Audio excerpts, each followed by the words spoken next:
Hi friends, ഇന്ന് March 21. ഇന്നത്തെ ദിവസത്തിന് വലിയൊരു പ്രത്യേകതയുണ്ട്. നമ്മളറിയുന്നില്ല നമ്മുടെ നാടിൻ്റെ സൗകര്യങ്ങളും സൗന്ദര്യങ്ങളും എത്രയാണെന്നുള്ളത്. ഞാനിപ്പോൾ വെറുതെ കാണിക്കാം. ഇതാ ഈ കാണുന്ന മരങ്ങളൊക്കെ കണ്ടോ, ഒരെണ്ണം പോലും ഇലയില്ലാണ്ട് അങ്ങോട്ടൊക്കെ കാണാം ഇങ്ങനെ ഇരിക്കുന്നു. അതായത് ഇവിടെ തണുപ്പ് രാജ്യങ്ങളിലെല്ലാം തണുപ്പിനെ അതിജീവിക്കാനുള്ള ചെടികളുടെ ഒരു അതിജീവന തന്ത്രമാണ്. ചെറിയ ചെടികളെല്ലാം കരിഞ്ഞു പോകും, വലിയ മരങ്ങളൊക്കെ ഇങ്ങനെ ഇല കൊഴിച്ച് അപ്പോൾ നമ്മൾ തണുപ്പത്ത് ചുരുണ്ടു കൂടിയിരിക്കുന്ന അതുപോലെ തന്നെ ഇപ്പോൾ ഇവർക്ക് എനർജീനെ പ്രിസർവ് ചെയ്ത് അതിജീവിക്കാനുള്ള ഒരു തന്ത്രമാണ്. മഞ്ഞ് ഇവർക്കൊക്കെ പ്രാന്ത് പിടിക്കുന്നതല്ല. ഞാനൊരു ലിത്വാനിയക്കാരിയെ പരിചയപ്പെട്ട് കഴിഞ്ഞപ്പോൾ പുള്ളിക്കാരത്തി പറഞ്ഞു ലിത്വാനിയ ഫ്രീസ് ഐസിൻ്റെ നാടാണ്. പുള്ളിക്കാരത്തി കൊണ്ട് പറഞ്ഞു എനിക്ക് 10 ദിവസം കൂടുതൽ സഹിക്കാനേ പറ്റില്ല. ഇവിടെയുള്ള എല്ലാവർക്കും പ്രാന്ത് പിടിക്കുന്ന ദിവസമാണ്. നമുക്കൊരു ദിവസം കണ്ട് ആസ്വദിക്കാൻ പറ്റും. ഇതിനകത്ത് ജീവിക്കുക എന്ന് പറഞ്ഞാൽ വീട്ടിൽ നിന്ന് ഇങ്ങനെ മഞ്ഞിങ്ങനെ ഇടിഞ്ഞ് വീടിൻ്റെ മുകളിൽ നിന്ന് ഇങ്ങനെ ഇടിഞ്ഞ് വീണുകൊണ്ടേയിരിക്കും. വീടിന് ചുറ്റും അത് പുറത്തിറങ്ങാൻ പറ്റില്ല. വീട്ടിൽ ഹീറ്റർ വേണം, 5 ലെയർ ഡ്രസ്സ് ഇടണം. ഞാനത് ഈ തണുപ്പത്ത് അത്രയൊന്നും ഇട്ടിട്ടില്ല. 5 ലെയറൊക്കെ ഇട്ടിട്ടാണ് ഇവരെ നടക്കുക. അത്രയും ഡ്രസ്സ് ഇടണം. അതും കുറച്ചുകൂടി ഏരിയയിലേക്ക് മാറിയാൽ ഞാൻ പോകുന്ന വഴിയിലൊക്കെ മഞ്ഞ്, നടക്കുന്ന വഴിയിൽ മുഴുവൻ മഞ്ഞ് ഇങ്ങനെ പെയ്തുകൊണ്ടേയിരിക്കുന്നു. വല്ലാത്ത അവസ്ഥയാണ്. സൈക്കിൾ കാറ്റ്, കൊടും കാറ്റ്, നമ്മൾ ചവിട്ടിയാലും നീങ്ങിയില്ല. വളരെ കഷ്ടപ്പാടായിരുന്നു. അപ്പോൾ ഇങ്ങനെയുള്ള സ്ഥലങ്ങളിൽ നിൽക്കുമ്പോഴാണ് ഇവരുടെ ഭക്ഷണം നമ്മൾ അറിയുന്നില്ല. നമ്മളുടെ അനുകൂലങ്ങൾ ട്രോപ്പിക്സ് എന്ന് പറയും നമ്മുടെ കാലാവസ്ഥേനെ. ട്രോപ്പിക്കൽ കാലാവസ്ഥ ഇന്ത്യയിൽ എല്ലായിടവും ഇല്ല. കേരളത്തിലാണ് ഈ ട്രോപ്പിക്സ് വരുന്നത്. അതായത് ഒരേ ചൂട്, ഒരേ കാലാവസ്ഥ, കടും ചൂടുമില്ല കൊടും തണുപ്പും ഇല്ലാത്ത കാലാവസ്ഥകൾക്കാണ് പറയുക ട്രോപ്പിക്സ്. സായിപ്പുമാരുടെ സ്വപ്നം തന്നെ അവിടേക്ക് മാറുക എന്നുള്ളതാണ്. അതുകൊണ്ടാണ് ഇപ്പം നമ്മളുടെ ഒരുപാട് പേര് ബ്രിട്ടനിലേക്ക് പിള്ളേരൊക്കെ പോയിട്ടില്ലേ. എന്നിട്ട് പിള്ളേർ വന്നിട്ട് പറയണേ എന്താ, സായിപ്പുമാരെ മാത്രം കാണില്ല എന്ന്. സായിപ്പുമാരെല്ലാവരും നേരെ ട്രോപ്പിക്സിലേക്കാണ് പോവുക. തായ്ലാൻഡ്, ഇന്ത്യയിലൊക്കെ അവർക്ക് വന്നുന്നുണ്ട്. ഇന്ത്യ ഇത്തിരി വൃത്തിയുടെ കാര്യത്തിൽ ഫേമസ് ആയതുകൊണ്ടാണ്, അല്ലെങ്കിൽ സേഫ്റ്റിയുടെ കാര്യത്തിൽ ചില ആശങ്കകളുള്ളതാണ് താരതമ്യേന കുറവ് വരുന്നത്. അതൊക്കെ ഉണ്ടായിരുന്നെങ്കിൽ, ഇത്തിരി വൃത്തി ഉണ്ടായിരുന്നെങ്കിൽ ഇന്ത്യയിലേക്ക് ഇവർ മുഴുവനും ഒഴുകിയേനെ. ഓരോരുത്തരും വരുമ്പോൾ ആയിരക്കണക്കിന് ഡോളറുകളാണ് ഓരോരുത്തരിൽ നിന്നും വരിക. അപ്പം നമ്മളുടെ വിഷൻ അതിലേക്ക് എത്തിയിട്ടില്ല. നമുക്കതിൻ്റെ ആ പൊട്ടൻഷ്യൽ ഒന്നും മനസ്സിലാവാത്തതുകൊണ്ടാണ്. പറഞ്ഞു വന്ന കാര്യത്തിലേക്ക് തിരിച്ചേരുന്നു. ഇപ്പം നമ്മളുടെ ഇവിടുത്തെ ഭക്ഷണം ഈ പഴകിയ ഭക്ഷണം അല്ലാണ്ട് ഇവർക്ക് പറ്റില്ല. നമ്മളുടെ പോലെ ഡെയിലി ഫ്രഷ് സാധനങ്ങളൊന്നും അദ്ദേഹം അവർ കൈ അടിച്ച് വീശിക്കൊണ്ട് പോകുന്നു. ഇതൊക്കെയാണ് നമ്മളെങ്ങനെ യാത്ര മുന്നോട്ടേക്ക് കൊണ്ടുപോകുന്നത്. അപ്പോൾ ഇവിടെയുള്ള എല്ലാ ഭക്ഷണവും പഴകിയതാണ്. നമുക്ക് ട്രോപ്പിക്സിൽ നമ്മളുടെ അത്രയും വാഴപ്പഴം വെറൈറ്റി ഇവിടെ നമ്മുടെ ആ പച്ചപ്പഴം ഉണ്ടല്ലോ, റോബസ്റ്റ എന്ന് പറയുന്നത്, അതല്ലാണ്ട് ഇവിടെ ഒരു പഴമില്ല. അതും അതിൻ്റെ വൃത്തിയായിട്ടൊരു മഞ്ഞയുണ്ട്. നമുക്ക് വാഴപ്പഴം തന്നെ 250 എണ്ണം വെറൈറ്റി ഉണ്ട്. കാരണം എൻ്റെ ഒരു സുഹൃത്ത് ഏതാണ്ട് 200 മുകളിലുണ്ട്. അപ്പോൾ അദ്ദേഹം ഒരു ഗവേഷണം നടത്തിയിട്ട് 250 എണ്ണം ഉണ്ട്. ഇതിൽ നമ്മുടെ നാട്ടിൽ 50 എണ്ണം ഉണ്ട്. 10 എണ്ണം റെഗുലറായിട്ട് 10 എണ്ണം ഉണ്ട്. അത്രമാത്രം വാഴപ്പഴത്തിൽ വെറൈറ്റി, റംബൂട്ടാൻ, മാങ്കോസ്റ്റിൻ, ചക്കപ്പഴത്തിൻ്റെ വെറൈറ്റികൾ, മാമ്പഴത്തിൻ്റെ വെറൈറ്റി, ഇങ്ങനെ ഇത്രമാത്രം കഴിക്കാം. ഇതാണ് ബൈക്ക് പാക്കിങ്. ഹായ്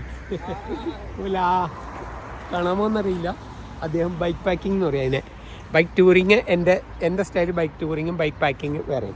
അപ്പോൾ നമ്മളുടെ കാലാവസ്ഥയുടെ അനുകൂലനങ്ങൾ, ഇത്രമാത്രം അനുകൂലനങ്ങൾ കിട്ടിയ ഭാഗ്യം ചെയ്ത നാടാണ് നമ്മുടെ. ഫ്രഷ് ഭക്ഷണം എന്നും കിട്ടും, ഇത്രമാത്രം വെറൈറ്റി, ജൈവ വൈവിധ്യം, ഇങ്ങനെ ഒരുപാട് ഗുണങ്ങളുള്ളതിൻ്റെ കാരണം നമ്മൾ ട്രോപ്പിക്സിലാണ്.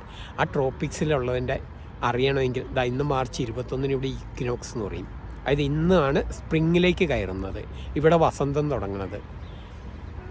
ഇവിടെ മാത്രമല്ല, ഉത്തരാർദ്ധഗോളത്തിൽ, അതായത് നോർത്തേൺ ഹെമിസ്ഫിയറിൽ ഭൂമിയെ രണ്ടാക്കിയിട്ട് മുറിക്കുകയാണെങ്കിൽ അതിൻ്റെ മുകൾ ഭാഗം വരുന്നത്. ലോകത്തിലെ മിക്കവാറും എല്ലാ രാജ്യങ്ങളും തന്നെ നോർത്തേൺ ഹെമിസ്ഫിയറിലാണ് വരിക. ആഫ്രിക്കൻ രാജ്യങ്ങൾ ഒഴികെ മിക്കവാറും ഒരുപാട് രാജ്യങ്ങൾ, പ്രത്യേകിച്ച് ജനസംഖ്യയുള്ള രാജ്യങ്ങൾ, നല്ലൊരു പങ്കും നോർത്തേൺ ഹെമിസ്ഫിയറിലാണ് വരിക. അവിടെ എല്ലാം ഇന്നാണ് വസന്തം തുടങ്ങുന്നത്. അപ്പം നമ്മൾ ഈ വസന്തം എന്ന് നമുക്ക് ഇംഗ്ലീഷ് കവിതകളൊക്കെ വായിക്കുമ്പോൾ പഠിക്കുമ്പോൾ അറിയാം. സ്ഥിരം വസന്തം കേൾക്കും. Spring if winter comes can spring B far behind എന്നൊക്കെ പറഞ്ഞുകൊണ്ട് ചൊല്ലുണ്ട്. വസന്തത്തെ പറ്റിയാണ് ഉള്ള ഇംഗ്ലീഷ് കവിതകളെല്ലാം. നമുക്ക് ആകെ അറിയാവുന്ന 2 വസന്തേ ഉള്ളൂ. ഒന്ന് കോഴി വസന്തയും പിന്നെ വസന്ത ചേച്ചീനെയും. കാരണം നമ്മളെന്നും വസന്തത്തിലാണ്. ഇവിടെ ഞാൻ കാണിച്ചല്ലോ, ഇതുപോലെ 6 മാസത്തോളം ഒരു പച്ചയില്ലാതെ കിടന്നെടുത്തുനിന്ന് ആദ്യത്തെ ഇല വിരിയുന്നത്, ഇവിടെ വീണ്ടും പൂക്കൾ വന്നു തുടങ്ങുന്നത് ഈ മാർച്ച് 21 സ്പ്രിങ് വരുമ്പോഴാണ്. അതുകൊണ്ട് ഇവർ ഇക്വിനോക്സ് എന്ന് പറയും ജിയോഗ്രഫിയിൽ. അതായത് ഈക്വൽ ഡേ ആൻഡ് നൈറ്റ്. നമ്മുടെ മലയാളത്തിൽ പറയുകയാണെങ്കിൽ വിഷു. നമ്മളിതറിയാത്തത് നമ്മളെല്ലാ ദിവസവും സ്പ്രിങ്ങിലാണ്. നമ്മൾ ഏറ്റവും ഭാഗ്യം ചെയ്ത ഭൂമിയിൽ നിൽക്കുന്നവരാണ്. നമ്മളത് തിരിച്ചറിയുന്നില്ല. അതുകൊണ്ടാണ് നമുക്ക് എല്ലാ ദിവസവും വസന്ത, അതുകൊണ്ട് നമ്മളറിയുന്നില്ല. നിങ്ങൾക്ക് എപ്പോഴാണ് ഒരു കണ്ണുണ്ടെന്ന് അറിയണേ? നമുക്കൊരു കണ്ണുണ്ടെന്ന് നമ്മളെപ്പോഴാണ് അറിയണേ?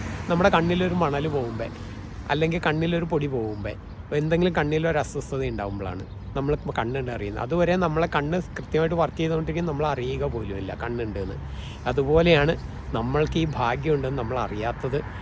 ഞാനിവിടെ വന്നിരിക്കുമ്പോഴാണ് നമ്മുടെ നാടിൻ്റെ ഓരോ ഗുണങ്ങൾ, ആ വസന്തത്തിൻ്റെ ഗുണങ്ങൾ, നമ്മുടെ കാലാവസ്ഥയുടെ ഗുണം, നമ്മുടെ ഭക്ഷണ വൈവിധ്യം, നമ്മുടെ പഴകിയ ഭക്ഷണമേ കിട്ടുകയുള്ളൂ. ഫ്രീസ് ചെയ്ത് അവർക്കതേ മാർഗമുള്ളൂ. നമ്മളുടെ തൃക്കാക്കര ഭാരത് മാതയിൽ ഈ 6 മാസത്തേക്ക് സ്റ്റുഡൻറ്റ് എക്സ്ചേഞ്ചിൻ്റെ ഭാഗമായിട്ട് പഠിക്കാൻ വന്ന ജർമ്മൻകാരി ഉണ്ടായിരുന്നു. ജർമ്മൻകാരി ഡ്യൂവ് പുള്ളിക്കാരത്തെ വന്നിട്ട് പറഞ്ഞു, ചേട്ടാ ഞാൻ ആദ്യമായിട്ട് ഒരു പപ്പായയുടെ ടേസ്റ്റ് അറിയുന്നത് നിങ്ങളുടെ നാട്ടിൽ വന്നിട്ടാണ്. പപ്പായക്ക് ഇത്രയും ടേസ്റ്റ് ഉണ്ട് അറിയണം. കാരണം ഇവിടെ ഫ്രീസ് ചെയ്താൽ കിട്ടുക, ഈ തണുപ്പിച്ചതല്ലാണ്ട് ഒന്നും കിട്ടില്ല. അങ്ങനെ അവർക്ക് കഴിക്കാൻ പറ്റുള്ളൂ. അപ്പം നമ്മൾ അറിയുക, നമ്മൾ ഏറ്റവും അനുഗ്രഹിക്കപ്പെട്ട നാട്ടിലാണ് നിൽക്കുന്നത്. ഈ പറഞ്ഞ വിഷു എന്ന് പറയുന്നത്, ഈക്വിനോക്സ് എന്ന് പറയുന്നത്, നമ്മൾ വിഷു ഏപ്രിൽ 14 ആഘോഷിക്കും. അത് ഈക്വൽ ഡേ ആൻഡ് നൈറ്റ് ആണ്. ഈ മാർച്ച് 21 പ്രത്യേകത അതാണ്. ലോകമെമ്പാടും ഈക്വൽ ഡേ ആൻഡ് നൈറ്റ് ആണ്. നോർത്തേൺ ഹെമിസ്ഫിയറിൽ അന്ന് വസന്തം തുടങ്ങും. നമ്മളെല്ലാ ദിവസവും വസന്തത്തിലാണ്. സോ നമ്മളുടെ അനുഗ്രഹങ്ങളെ അറിയുക. ഏറ്റവും അനുഗ്രഹിക്കപ്പെട്ട കേരളം പോലെ ട്രോപ്പിക്സിലെ ഏറ്റവും അനുഗ്രഹിക്കപ്പെട്ട ലാൻഡിലാണ് നിൽക്കുന്നത്. ലോകത്തിൽ തന്നെ അപൂർവമാണ് ഇത്രയും നല്ല വെള്ളം കിട്ടുന്ന ലാൻഡ്, ഇത്രയും ജൈവ വൈവിധ്യമുള്ള ലാൻഡ്.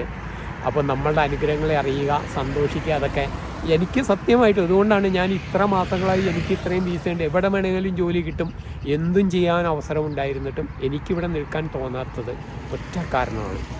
എനിക്കെൻ്റെ നാടിനെ ഇഷ്ടമാണ്. ഞാൻ നാടിനെ വളരെ ഇഷ്ടപ്പെടുന്നു. എൻ്റെ കാലാവസ്ഥേനെ ഇഷ്ടമാണ്, എൻ്റെ മണ്ണിനെ ഇഷ്ടമാണ്, എനിക്ക് ആ നല്ല ഭക്ഷണത്തെ ഇഷ്ടമാണ്. നമ്മുടെ നാടൊരല്പം വൃത്തി ഉണ്ടായിരുന്നെങ്കിൽ ഇതിനേക്കാൾ സ്വർഗം വേറെയില്ല, നിസ്സംശയം പറയാം. അത് നല്ല വെള്ളം, അതൊന്നും കിട്ടുന്ന സ്ഥലങ്ങൾ വേറെ ഇല്ല. ഇത്രയും വൈവിധ്യം, ഫ്രഷ് ഫുഡ്. പിന്നെ ഉള്ളത് തായ്ലൻഡൊക്കെ ഉണ്ട്. ആ ട്രോപ്പിക്കൽ ലാൻഡ്സ് എല്ലാം തന്നെ ഏകദേശമൊക്കെ തായ്ലാൻഡ്, ശ്രീലങ്ക ഇപ്പുറത്തേക്ക് വരുമ്പോൾ, അതായത് ഭൂമധ്യരേഖയുടെ ഒരു 21 ഡിഗ്രിക്ക് താഴെ വരുന്ന, മുകളിലും താഴെയായിട്ട് വരുന്ന എല്ലാം തന്നെ ട്രോപ്പിക്കൽ ലാൻഡുകളായിട്ടാണ് കാണുന്നത്. 8 ഡിഗ്രിക്ക് മുകളിൽ 8 ഡിഗ്രിക്ക് മുകളിലേക്ക് താഴേക്ക് വരുമ്പോൾ കൊടും ചൂടായിട്ട് വരും. ഭൂമധ്യരേഖയോട് അടുത്ത് വരുന്ന ആ 21 ഡിഗ്രി വരെയുള്ള ആ സ്ഥലങ്ങളെയാണ് പറയുക ട്രോപ്പിക്സ് എന്ന്. അപ്പോൾ ഈ അനുഗ്രഹിക്കപ്പെട്ട ലാൻഡിൽ നിൽക്കുന്ന എല്ലാവർക്കും നമ്മുടെ വസന്തത്തിൻ്റെ ആശംസകൾ. ഇനി കലണ്ടറൊക്കെ, ലോകം മുഴുവൻ കാലാവസ്ഥ മാറുന്ന ദിവസമാണ് കലണ്ടർ മാറേണ്ടത്. നമ്മളുടെ AD 320 ഉണ്ടാക്കിയ കലണ്ടർ നമ്മളുടെ ഇന്ത്യയുടെ ഒഫീഷ്യൽ കലണ്ടറാണ്. ഇന്ത്യയുടെ അല്ല, ഇന്തോനേഷ്യയുടെ ഒക്കെ ഒഫീഷ്യൽ കലണ്ടർ. ശകവർഷം ഇന്നാണ് ന്യൂ ഇയർ ആരംഭിക്കുന്നത്. അപ്പോൾ അന്നേ നമ്മൾ ഇതൊക്കെ കണ്ടിരുന്നു. അല്ലാതെ ഏതോ ഒരു മറ്റേ ഇതിൽ പറഞ്ഞ പോലെ പോപ്പിൻ്റെ, അന്ന് പോപ്പായിരുന്നു ഒരു അധികാരി, പോപ്പ് കൽപ്പിച്ചാൽ ഇങ്ങനെയാവും. അതുകൊണ്ടാണ് ഗ്രിഗോറിയൻ കലണ്ടർ, ഗ്രിഗോറിയൻ പോപ്പ് ഉണ്ടാക്കിയൊരു കലണ്ടറാണ്. അതുമായിട്ട് പ്രകൃതിയുമായിട്ടോ ഒന്നും ഒരു ബന്ധമില്ല, വെറുതെ ഒരു ഡേറ്റ് എടുത്തിട്ടാണത്. അതേസമയത്ത് റിയൽ കലണ്ടറും നമ്മുടേതാണ്. കാരണം ലോകമെങ്ങും കാലാവസ്ഥ മാറുന്ന ആ ദിവസമാണ് കലണ്ടർ ആകേണ്ടത്. അപ്പോൾ എല്ലാവർക്കും ട്രോപ്പിക്സിൻ്റെ നമ്മൾ അറിയുക, നമ്മൾ ഏറ്റവും അനുഗ്രഹിക്കപ്പെട്ട ലാൻഡിലാണ്. അത് കൂടുതൽ തിരിച്ചറിയുന്നു ഞാൻ ഇവിടെ ഇരിക്കുമ്പോൾ. അപ്പോൾ ഞാൻ എത്രയും പെട്ടെന്ന് തന്നെ കേരളത്തിലേക്ക് വരാനായി കാത്തിരിക്കുന്നു. സന്തോഷം, സ്നേഹം, നന്ദി എല്ലാവർക്കും.